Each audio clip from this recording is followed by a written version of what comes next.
ဖျားလက်ထက်တုန်းကယဟန်တစ်ပါးက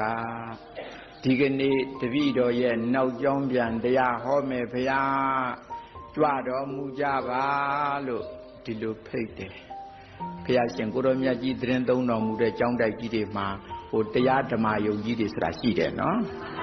တခါမှအဲ့လိုပဲကိုနောက်ကျောင်းပြန်ကလေးတွေပြန်ဟောမယ်ဗျာဆိုတဲ့အခါဘေးကကိုတော်တွေကဝိုင်းအောင်ပြီးတော့လာကြတယ်နာကြတယ်သူတို့တွေကတရားအားထုတ်လို့လေးမဲ့လေးဖို့ရဘိညာဉ်တကူတွေပါတော့နောက်ကျောင်းတွေပြန်မြင်ကြတာကိုအဲ့ဒီကိုနောက်ကျောင်းပြန်ကလေးတွေပြန်ဟောမယ်ဗျာဆိုတဲ့အခါမှာအလုံးဝိုင်းအောင်ပြီးတော့လာတတ်ကြတယ်ခုဒီကနေ့လည်းပဲဒီကိုရောကကြီးညာနေပြီးတပည့်တော်ရဲ့နောက်ကျောင်းကိုပြန်ပြောင်းပြီးတော့ဟောမယ်ဗျာကြွတော်မူကြပါလို့ဆိုတော့အတိဓမ္မယုံကြီးတဲ့ဝင်ပြီးတော့လာကြတာကိုရောဒီမနေဘူးပေါ့နော်အေးဒီကိုရောကမခေပါဘူးအတိတိတာဝကဝင်ပဲအတိတိတာဝကဝင်ဟိုအတိတိဆိုတာက80လို့အဓိပ္ပာယ်ရတယ်ဖယားကိုတော်မြတ်ကြီးရဲ့လက်ဝဲတော်က40လက်ရတော်ဘက်က40တခါတလေအပြည့်အစုံသတင်းသုံးပြီးဆိုရင်အဲ့ဒါလိုပဲဖယားကိုတော်မြတ်ကြီးရဲ့လက်ရတော်ဘက်ကတန်းပြီးတော့ရှင်သာရိပုတ္တရာကြီးအမှုပြုပြီးတော့တန်းလိုက်တာအပါပေါင်းဘယ်လောက်တုံး40လက်ဝဲဘက်ကလည်းအရှင်မောကလန်ကိုတော်ကြီးအမှုပြုပြီးတော့စင်တန်းလိုက်တာအလုံးအပါပေါင်းဘယ်လောက်တုံး40ဟိုဘက်40ဒီဘက်40ဆိုတော့80အတိတိ80လို့ဒီလိုအဓိပ္ပာယ်ရတယ်အောင်မဲ့အတိတိတာဝကဝင်ဖြစ်ဖို့ရဆိုတာလွယ်တာမဟုတ်ဘူးနော်တိတံပါရမီတွေဖြည့်ပြီးမှရတဲ့ဘွယ်တူပဲအဲ့ဒီအခြေအနေပဲအခုဒီကိုတော့ကအတိတိဒီအပါ80ထဲမှာအပါဝင်ကိုတော့ပဲဖယားကိုတော်မြတ်ကြီးရဲ့လက်ဝဲတော်ဘက်ကအပါ40ရှိတဲ့အနက်39ပါးမြောက်ပေါ့ဘယ်လောက်တော့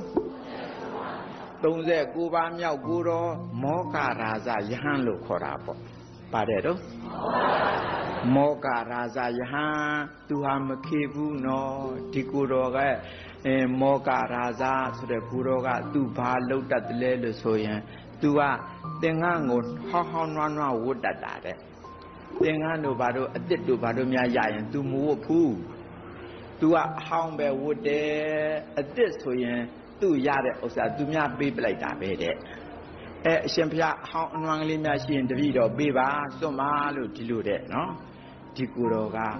နေရတကအကုန်လုံးဟောင်းနွမ်းစုပ်ပြတ်တီးကြီးလှုပ်တတ်တယ်ဝတ်တတ်တယ်နေတတ်တယ်ထိုင်တတ်တယ်တဲ့အဲ့ဒါကြောင့်ဘုရားကိုယ်တော်မြတ်ကြီးကသူ့ကိုဣတတက်ဖွဲ့ဒူးတောင်ပေးတယ်ဣတတေကံဘိက္ခဝေမမတာဝကာနံလူခစီဝရဒရာနံယတိတံမောကရာဇာငါဖျားသာသနာထဲမှာသင်္ကန်းကိုစုပ်ပြတ်ဝတ်တတ်တဲ့နေရာမှာတော့သူအသာဆုံးပဲဟုတ်မဲ့ဒီနေရာလဲဖွဲ့ပေးတာပဲနော်အေးအဲ့ဒါလို့တဲ့သူ့မှာအစ်စ်တွေရှိရင်သူကမိုးတတ်ဘူးအစ်စ်ကိုသူများပေးပြီးတော့သူများအဟောင်းကိုသူကတောင်းလာတယ်နော်အဲ့ဒါလို့ကိုတော်နဲ့အတူတူနေရအောင်ကောင်းပါနော်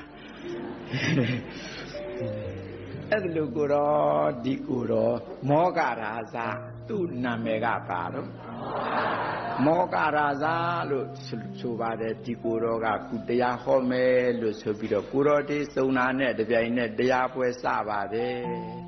တပည့်တော်ကဟိုးလွန်လေပြီးတော့အတိတ်ကာလတုန်းကတပည့်တော်သူစင်ရဲကလေးပါဗျာ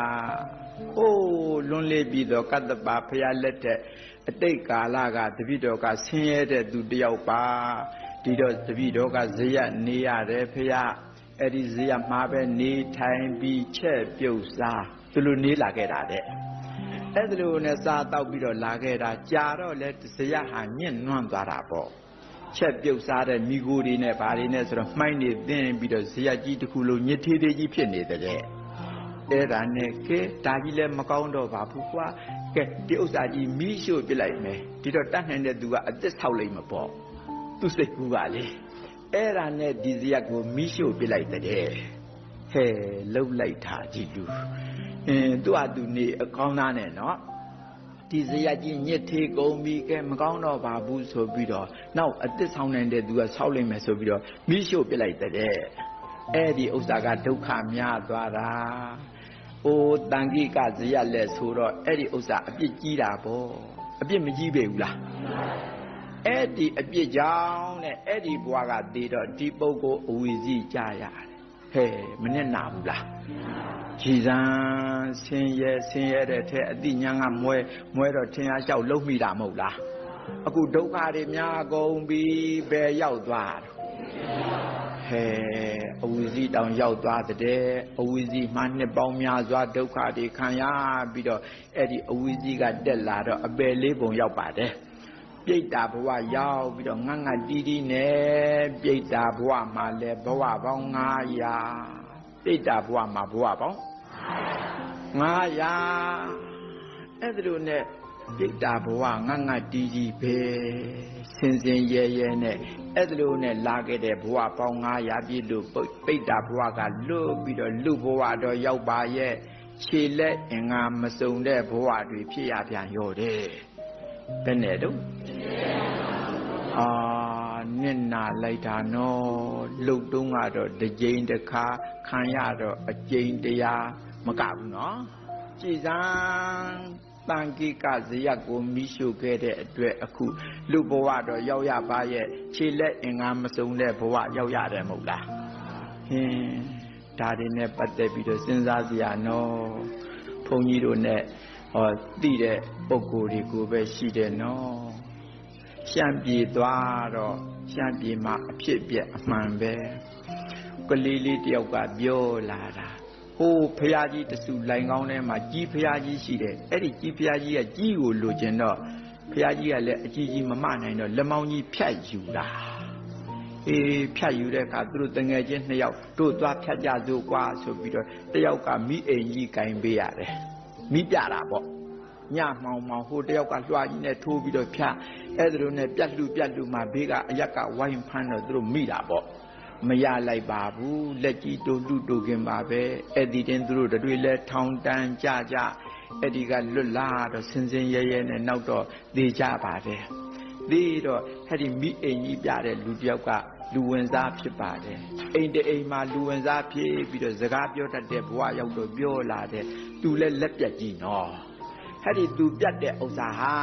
တဲ့မိအိမ်ကြီးပြတာတဲ့ဟိုဘယ်နာကဖရာကြီးပေါ့ဟိုညာကြီးတို့တကောင်မှာမှောင်ငါကမိအိမ်ပြရတယ်ဟိုကောင်ကလွှာကြီးနဲ့ထိုးတိုက်ဖြတ်နေတာအဲ့ဒါမိအိမ်ပြတဲ့ငါတောင်မှဟောလက်ကြီးပြတ်တယ်ဟိုတကယ်တိုက်ဖြတ်တဲ့ကောင်ဘာတွေဖြစ်နေတယ်မသိဘူးတဲ့သူပြောလာတာနော်ဒီကလေးပေါက်စားကပြောလာတာမိအိမ်ပြယုံပြတဲ့လက်ကြီးတောင်ဘာဖြစ်တော့